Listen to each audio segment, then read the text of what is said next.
ça dit quoi? L'équipage. Bon les gars, après ma première vidéo sur la Spirit, je me suis rendu compte, après plusieurs visionnages, qu'il y avait en fait quelques petites astuces que je n'avais pas partagées parce qu'elles n'étaient pas propices à la map ou à la situation. Ici on est dans une autre game qui est assez tendue et j'ai utilisé d'autres stratégies pour venir à bout de mes adversaires. On va donc pouvoir analyser cette game et voir ce que j'ai fait de bon comme de mauvais, histoire qu'on puisse en ressortir quelque chose, que je puisse devenir meilleur sur le tueur et que vous aussi puissiez vous améliorer. C'est parti. Ok, c'est parti, on est sur ce game qui est considéré comme une bonne map tueur. Bon, j'ai pas l'air convaincu hein, quand je dis ça, c'est sûr, mais c'est bien vrai en fait. C'est juste que à ce moment-là, je me dis, il y a quand même en moyenne 27 palettes sur la carte, qui sont pour la plupart assez safe. Il y a vraiment des très bonnes gold palettes qui sont réparties sur la carte, donc c'est pour ça que je me dis que ouais, c'est quand même pas forcément facile pour un tueur de réussir à choper les survivants très facilement. Mais en fait, la map est quand même plutôt killer side, elle est assez petite, les générateurs sont assez collés. Et une fois que les plus bonnes palettes de la carte sont tombées, bah en fait les survivants n'ont plus de matière, il n'y a plus vraiment de fenêtres qu'on peut exploiter encore et encore, il n'y a vraiment plus rien sur la carte, il n'y a plus rien de tangible, donc c'est quand même une map assez killer side, sans compter les tueurs qui peuvent ignorer complètement la force des palettes, comme la nurse, mais bon ça c'est d'autres choses encore.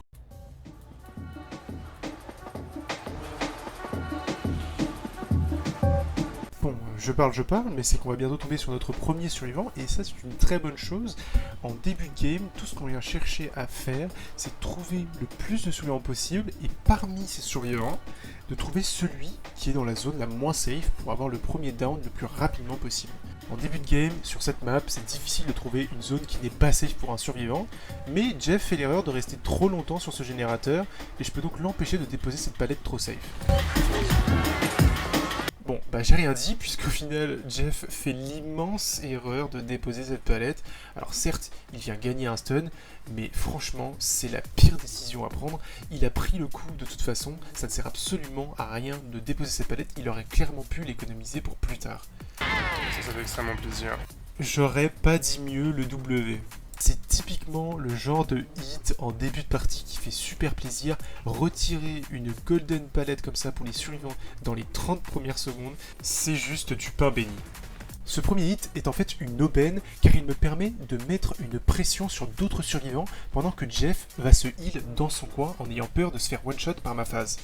On le voit d'ailleurs très bien avec cet indice visuel, mais Jeff pense encore être dans la chase.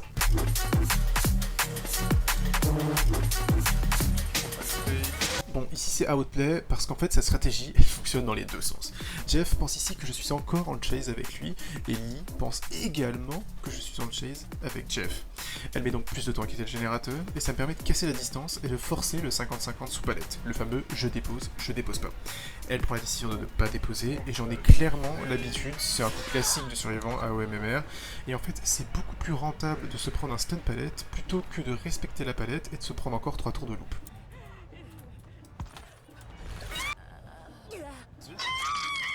Bon, ici, on a un détail clairement subtil, mais je vais quand même en faire mention.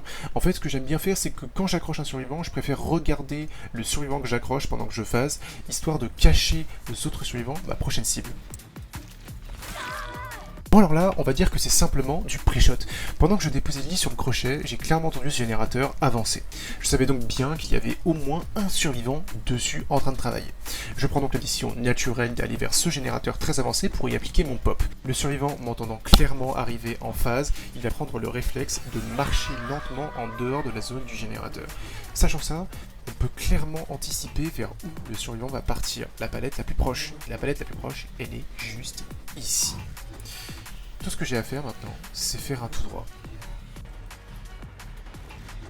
Bon, là, c'est clairement pour les débutants, mais en gros, j'utilise la perque Pop Calls the Weasel, que je raccourcis clairement par Pop, ou tout rejoué en français, c'est la perque du clown qui permet en fait de faire régresser de 20% le premier générateur que l'on tape après avoir accroché un survivant. Sur des tueurs qui arrivent à accrocher beaucoup de fois et très rapidement, c'est vraiment infâme pour les survivants.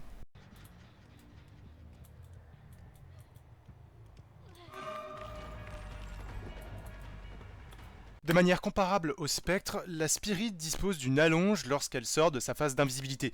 Ici, ça me permet clairement de gratter du terrain. Bon, Sable avait vraiment trop d'avance, mais parfois ça passe, et c'est bon à savoir. Ah, la chier de ouf, là. Bon, ici je vais me marrer parce qu'en fait la Sable n'essaye même pas de tomber sous palette, juste elle arrête d'avancer et elle se laisse mourir. Mais en fait je suis pas prêt pour ce qu'elle va faire juste après. Elle a abandonné. Carrément j'ai cru qu'elle allait... Non mais frère, mais j'en ai marre. Oh non. Non, ça c'est dégueulasse. Le Vitoum c'est dégueulasse. Mais... Je vais me faire foutre pour les crochets. En fait, c'est insupportable. Bon, je vais pas m'étaler encore une fois sur ce sujet, mais juste c'est insupportable pour moi, c'est le plus gros problème de DB2 à l'heure actuelle. C'est vraiment les déconnexions, il y a trop de déco. Quand je joue Spirit et que j'arrive à détruire mes adversaires assez rapidement, les mecs juste déconnectent, il y a plus de plaisir à prendre sur le jeu à ce moment-là. C'est vraiment infâme, donc là, Behavior, je sais que vous regardez ma vidéo parce que je suis extrêmement célèbre, donc faites un truc par pitié. Bon, alors là, au moins, vu que c'est un bot, il pourra clairement pas se plaindre de se faire tunnel. Donc je me régale et je me dis que je vais complètement la focus toute la game, histoire de sortir un survivant et de me retrouver en 3v1. Le truc, c'est qu'un générateur avance énormément juste en face, et donc je suis obligé de les interrompre. Bon alors là les gars, c'est clairement le moment où il faut prendre conscience des forces et des faiblesses de son tueur. Ici, Jeff est blessé, et donc il est extrêmement vulnérable à mon pouvoir. Il ne peut donc pas revenir sur son générateur. Là, tout ce que j'ai à faire, c'est à me débarrasser de cette Claudette le plus vite possible, mais elle va me donner énormément de fil à retordre, et ça, je suis clairement pas prêt. Bon, normalement, dès les premières secondes de chase, vous savez si un survivant va vous donner du fil à retordre. Là, je me doute que ça va pas forcément bien se passer pour moi. Donc je vais vraiment spam le plus possible des mind games par-ci par-là, histoire de forcer les 50-50 douteux de son côté. En général, après me faire stun palette, j'aime bien ne pas être prévisible et faire semblant de ne pas casser la palette. Finalement, ça me permet de lui couper la trajectoire sur la gauche et ça l'influence pour partir sur la droite.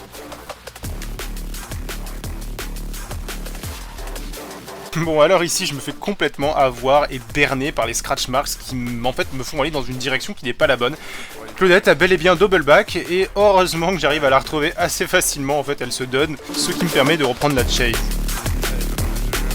Mais en fait en tournant la tête je tombe sur un autre survivant, puis un autre survivant. En fait je me mets à tous les chase à peu près en même temps et j'arrive à redown Sable Ward après quand même quelques petites difficultés. Bon, ici les gars, vous finissez par connaître la chanson, mais je me sers encore une fois de tout réjouir pour casser le générateur qu'il faisait à 2.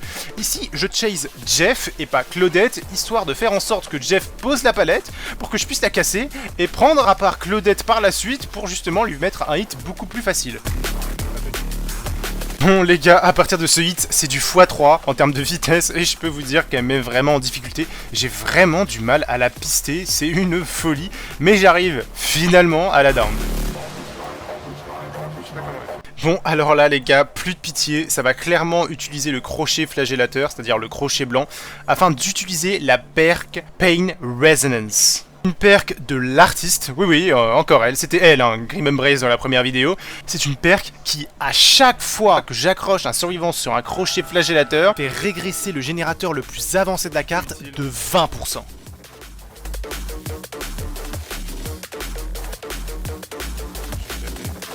Bon, à ce moment-là, j'ai clairement un avantage considérable sur les survivants. Je contrôle le gène le plus avancé de la carte, et en plus, je vais maintenant prendre le contrôle de la save. Pour faire ça, c'est simple, on fait ce qu'on appelle la stratégie de la ligne. Je l'appelle comme ça parce que c'est beaucoup plus simple. En gros, on vient se mettre en bord de map et on trace une ligne avec son regard, et tout ce qui dépasse de cette ligne se fera automatiquement fumer. Mais attention, cette stratégie fonctionne ici d'autant plus parce que j'ai le contrôle du générateur qui est à côté de moi. Ici, j'utilise plus cette stratégie pour forcer Sable Ward et Jeff à passer par en dessous et donc prendre plus de temps à prendre la save afin de mettre le désordre dans leur coordination. C'est une stratégie extrêmement efficace qui peut parfois retourner des games. Le fait de tracer cette ligne peut parfois empêcher plusieurs survivants à prendre cette save, ce qui peut clairement faire passer la personne en P2. Vous n'avez donc plus qu'à la tunnel et c'est fin de jeu. Il y a vraiment une game où je l'ai vraiment bien utilisé avec la Spirit, et franchement, au bout de 6 minutes, la game était déjà terminée. Cette strat me permet donc de tomber sur Sable Ward et de enfin pouvoir la faire sortir de cette game, elle qu'en pouvait plus. C'est bon mon frérot, t'es libéré. Et là les boys, vous êtes certainement en train de vous dire « Ah, il utilise encore une fois ce fameux crochet flagellateur qui va lui permettre de faire des régressions de 20%. » Pas du tout.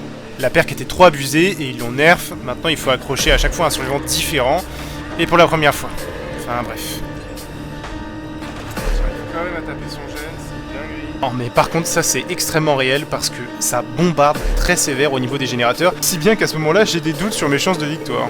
Bon, on va avancer un peu parce que là on est vraiment sur une suite de chase un peu sans intérêt où c'est à peu près toujours la même chose.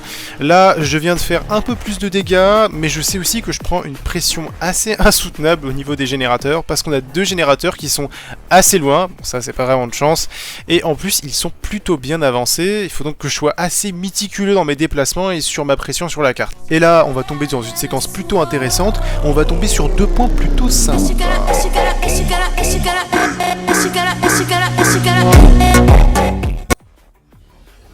Bon, la première chose, c'est clairement cette façon particulière de tomber dans un trou. Ici, on vient charger notre hit et gagner de la distance très rapidement. Et en fait, on vient juste récupérer le hit qu'on vient de mettre pendant notre chute. Ça évite en fait de continuer tout droit et de se manger le mur devant et de revenir en arrière et devoir reprendre de l'élan. Ici, je peux directement prendre de la vitesse dans la direction souhaitée.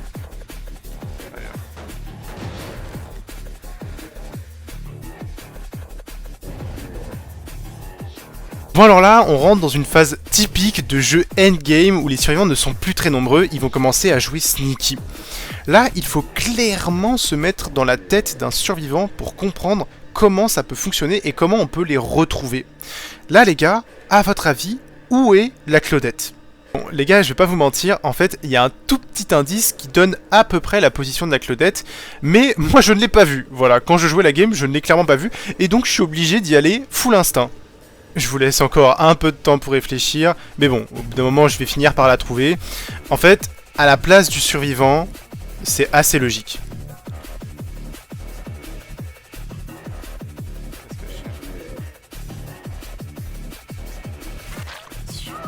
En fait, la stratégie, c'est que ça paraît contre-intuitif pour un survivant d'aller dans une zone aussi peu safe que la cave, mais en fait, ça marche plutôt bien parce que les tueurs sous-estiment vraiment cette cagette. Bon, et petit replay, parce que en fait, il y a une petite stratégie ici qui est assez subtile et que j'utilise, et en fait, j'ai vu ça sur des main spirit, et franchement, c'est super pratique.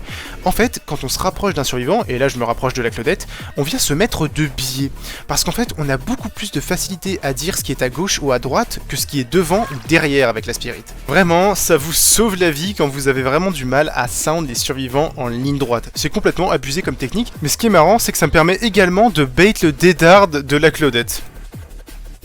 Bon, bah là les gars, c'est vraiment le down de trop pour les survivants. Ils ne vont clairement pas réussir à suivre après ça. Je vais encore redown Claudette, je vais redown d'autres survivants. Enfin vraiment, c'est la fin pour eux. Bon, là les gars, on tombe sur la dernière chase de la game puisque Jeff va avoir la trappe.